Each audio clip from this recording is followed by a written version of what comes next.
Aku ingin seperti Sirius. Seburuk apapun cuaca di atas sana,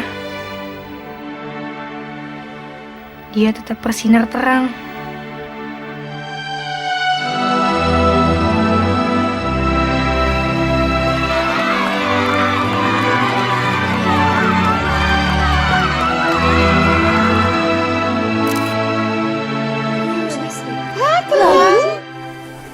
Kak, aku suka sama kamu. Aku bakal kasih jawaban ke kamu kalau kelopak bunga mawarku udah lepas semua.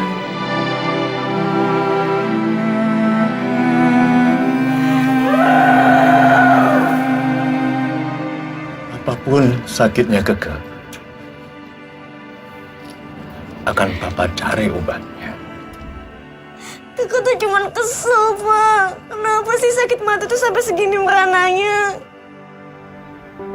Putri Bapak yang bernama Gita menderita kanker jaringan lunak atau lebih dikenal dengan sebutan rhabdomyosarcoma. Kamu kenapa? Tumor ya?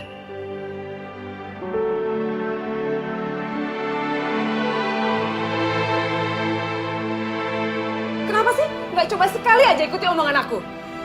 Aku tahu kok apa yang terbaik untuk Keke. Pokoknya Kakak harus ke dokter. Dan hentikan omong kosong soal alternatif itu. Gimana kalau kankernya kambuh lagi? Kanker lagi? Inilah syaraf-syaraf yang rusak oleh karena kanker itu.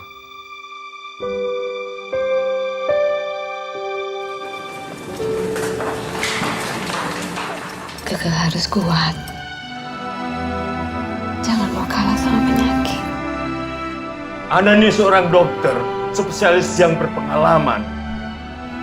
Anda nggak boleh menyerah. Pak Jody, Keke itu anak yang cerdas. Dia layak menjadi juara kelas karena jerih payahnya sendiri.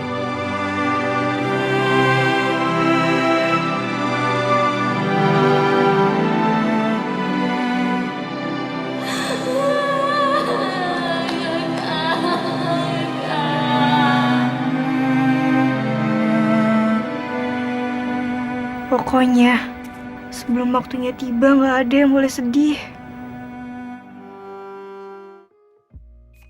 Novel Surat Kecil untuk Tuhan merupakan cerita berbentuk fiksi. Agnes Daponar mengangkat kisah nyata kita sesama anak cantika atau yang dipanggil Keke. Suatu pagi, dia terbangun dengan mata memerah, kemudian hidungnya berdarah. Ayahnya membawa dia ke dokter untuk diperiksa. Awalnya, dia pikir Keke hanya flu biasa dan kelelahan sehabis mengikuti olahraga voli. Tetapi dia salah. Ayahnya mendapatkan kabar bahwa Keke terserang penyakit langka. Penyakit itu bernama rhabdomyosarcoma atau dikenal dengan kanker jaringan lunak. Kanker itu dapat membunuhnya dalam waktu 5 hari. Ayah Keke merahasiakan kanker itu darinya. Ia takut bila Keke tahu harus operasi dengan kehilangan sebagian wajah kirinya. Hari berlanjut, di wajah Keke mulai tumbuh gumpalan sebesar bola tenis dan perlahan sebesar buah kelapa.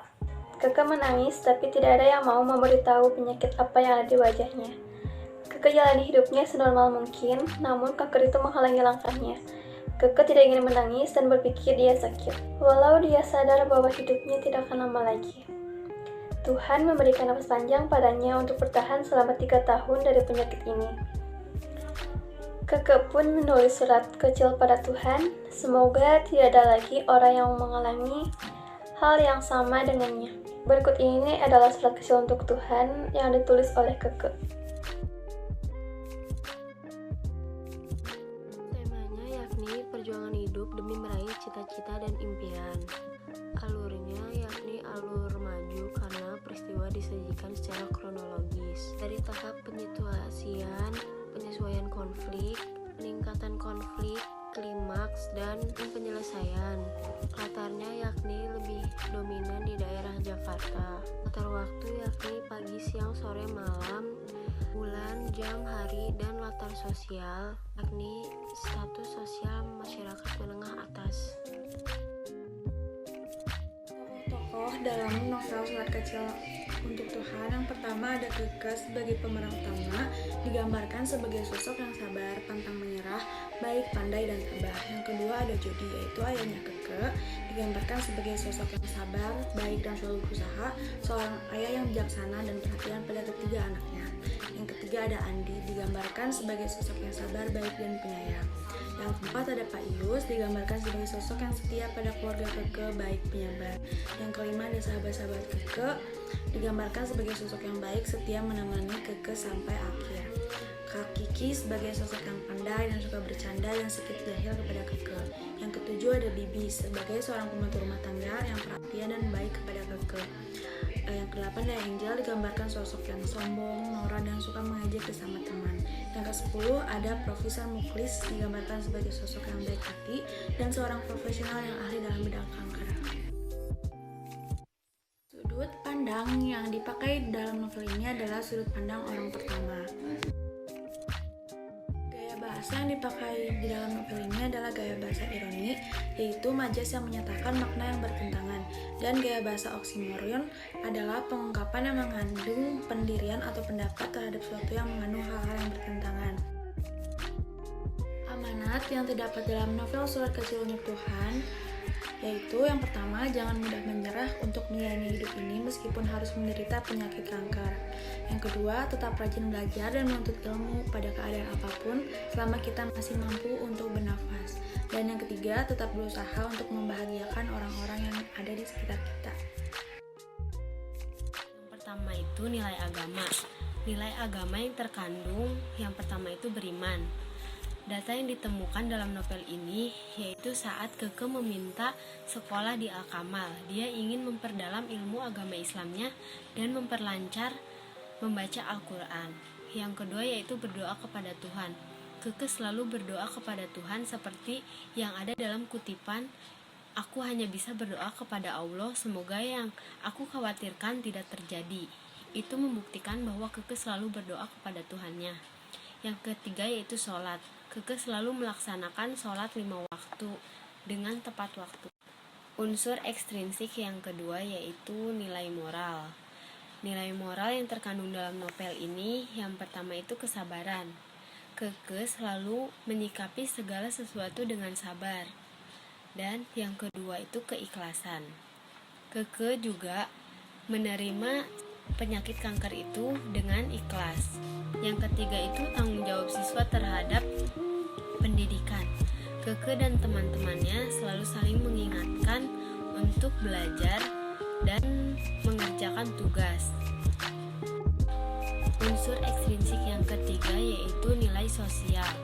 Nilai sosial yang ada pada novel ini ada 2. Yang pertama, kasih sayang orang tua terhadap anaknya. Dapat dilihat dari saat ayah Keke mengetahui bahwa Keke memiliki penyakit kanker, ayah Keke langsung memeluknya dan dengan rasa khawatir dan cemas. Itu membuktikan bahwa orang tua Keke sangat menyayangi Keke. Yang kedua yaitu kepedulian antar teman. Temannya Maya, dia begitu tahu bahwa Keke mengidap penyakit kanker, dia langsung menangis dan langsung memeluk Keke. Tetapi Keke menghadapi itu semua dengan tegar. Dia ingin terlihat kuat karena tidak ingin membuat teman-temannya cemas. Itu membuktikan bahwa teman-teman Keke sangat peduli kepada Keke. Unsur ekstrinsik yang berikutnya yaitu nilai budaya.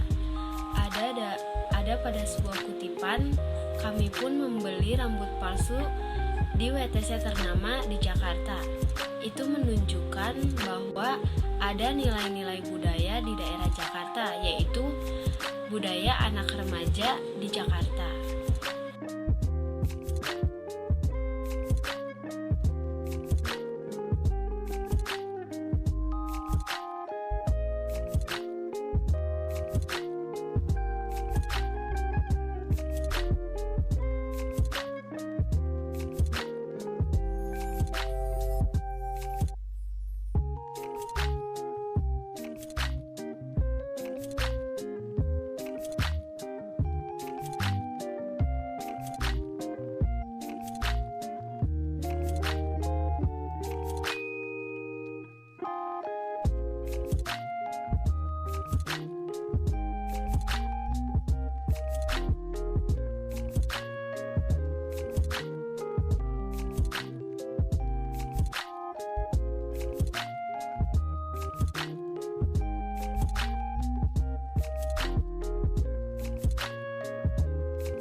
are the dreamers of dreams.